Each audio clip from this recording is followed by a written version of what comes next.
Janice wrote us an email. She says, help! I just opened up my electric bill and my jaw dropped. It was higher than ever. What happened?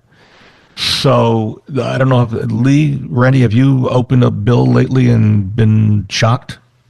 Well, I have mine on the same amount every month. So I know some months I'm paying over, but that's, so I don't get shocked because they average it out per month. That's a good idea, actually. Yeah. Yeah. Randy, how about you? Well, I live on the lake now, so we live in a rural area, and Glasgow, I'm Barron, and our electric bill is very inexpensive. Our water bill is ridiculous. You guys would be shocked at our water bill. So it's both of them are very inexpensive. Well, good for both of you. I open my bill and I hold my breath while I look at the amount. So yeah, it happens all the time to a lot of us. So one of the things that could be a culprit is an electric furnace could be the problem. If you're wondering what uses the most electricity in a home, electric furnace is usually the culprit. And especially in cold weather, it gets fired up and gets going. So aging refrigerators can also be energy hogs. The average useful life, by the way, of a fridge is around 10 to 17 years, but after 8 to 10 years, the door seals can begin to wear out. The worn areas can allow cool air to leak out of the refrigerator compartment, which results in the fridge working overtime to keep perishable foods cold. You can also think about keeping a spare fridge if you have room in the house or in the garage. That, if you do have that, will increase your electric bill, give you more storage, though.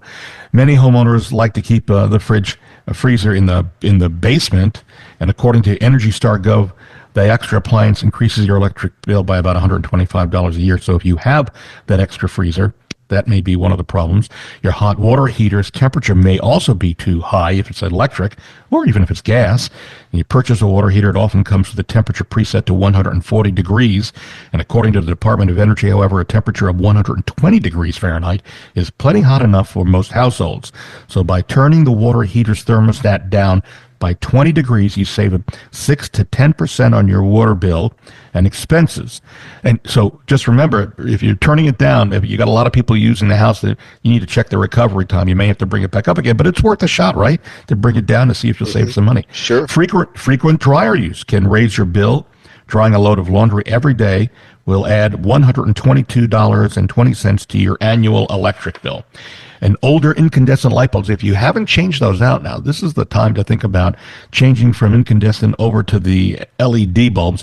I'd pass on the CFL. Those are those squirrely ones that go in circles. No, I'd go to LED. The average household could save $225 a year on lights bills by going to LED. Also think about using appliances during peak hours.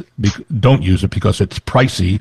During that, you want to do off-peak, find out when the off-peak is in your area, and when it changes from year to time of the year. Someone also could be stealing your electricity. Make sure your neighbor isn't plugged into your, right? Because that my dad had that happen at the farm. They were stealing electricity for a long time. Sure, it's crazy. It was not good. No. Not good. No.